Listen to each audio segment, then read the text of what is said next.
आज के टाइम पे सॉफ्टवेयर इंजीनियर्स की काफ़ी अच्छी डिमांड है और काफ़ी अच्छी सैलरी भी ऑफर होती है। सॉफ्टवेयर इंजीनियरिंग की जॉब में जो हम मोस्टली काम करते हैं वो होता है कोडिंग। तो आइए इस वीडियो में समझते हैं कि वो कौन से 5 इंपॉर्टेंट पॉइंट हैं जिसको आपको कर लेना चाहिए before start into your coding job.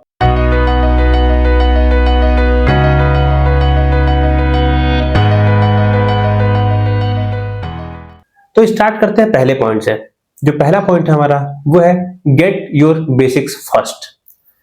जब भी आप कोई भी कोर्स करते हो तो उसके अंदर कोई थ्योरी सब्जेक्ट होता है, जैसे डीबीएमएस होता है, ऑपरेटिंग सिस्टम और सॉफ्टवेयर इंजीनियरिंग।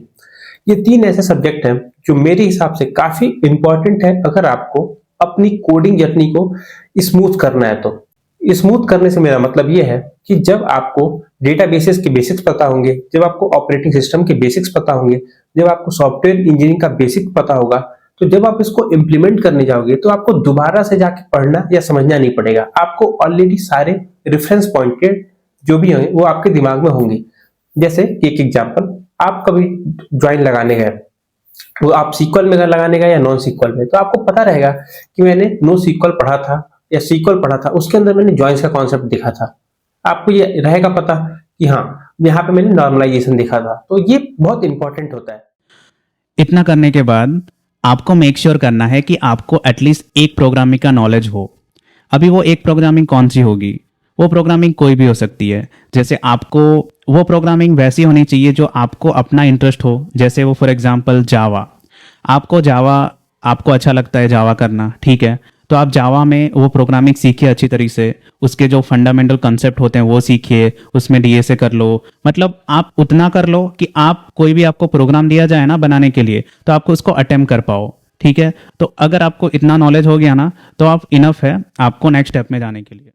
अभी हमने समझ लिया कि हमारे पास बेसिक्स ऑफ जो भी हमारे थ्योरी सब्जेक्ट्स हैं वो होने चाहिए। हमारे को एक प्रोग्रामिंग लैंग्वेज की नॉलेज होनी चाहिए। अगर आपके पास ये दोनों चीजें हैं तो अब तीसरा इंपॉर्टेंट कॉन्सेप्ट आता है कि इन दोनों को हम अप्लाई कहाँ करेंगे।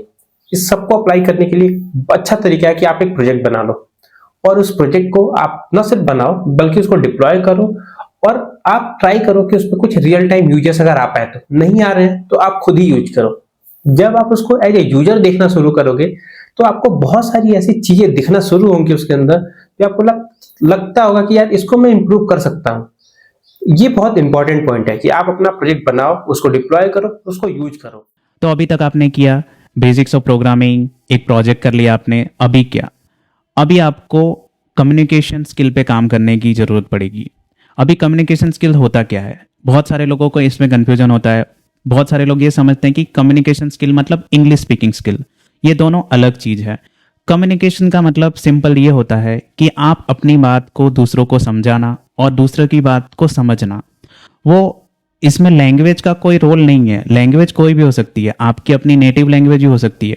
और अपने इंडिया में बेसिकली होता क्या है ना कि आप कोई भी कंपनी में चले जाओ ना तो बहुत कम कंपनी ऐसी होगी वहाँ पे इंग्लिश कम्युनिकेशन चल रहा होगा। बेसिकली आपकी अपनी ज़्यादातर आपकी अपनी नेटिव लैंग्वेज ही चल रही होगी। अगर आप मुंबई में है तो हिंदी चल रहा होगा, आप अहमदाबाद में है तो गुजराती चल रहा होगा वो नेटिव के हिसाब से।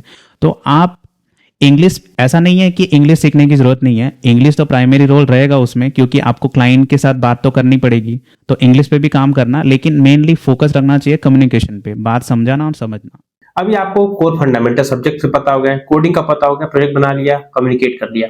अब इन सारी चीजों को आपको कहीं यूज करना होगा। तो बहुत अच्छा होगा कि अगर आप एक इंटर्नशिप ढूंढ लो, जिस इंटर्नशिप में आप जाओ तो आपको वहाँ आईटी का वर्क कल्चर, ऑफिस के वर्क एथिकेट्स, ऑफिस के बारे में बहुत सारी चीजें, कैसे काम होता है कॉर्पोरेट में, बहुत सारी ऐसी चीजें पता चल जाएंगी बिफोर कि आप जब कैरियर का अपना स्टार्ट कर रहे होगे कॉलेज टाइम में प्रोबेबली, तो आप बहुत अच्छे प्लेस पे होगे अपने कैरियर को एक अच्छी जगह से स्टार्ट करने के लिए। ये 5 पॉइंट करने के बाद आप रेडी हो जाओगे एक फ्रेश जॉब स्टार्ट करने के लिए। अगर आपको लगा कि हमने कोई पॉइंट मिस किया तो आप हमें कमेंट सेक्शन में बता सकते हैं। इस वीडियो को ज़्यादा से ज़्यादा शेयर कीजिएगा और अभी मिलते हैं किसी और मज़ेदार डिस्कशन में। तब तक के लिए धन्यवाद।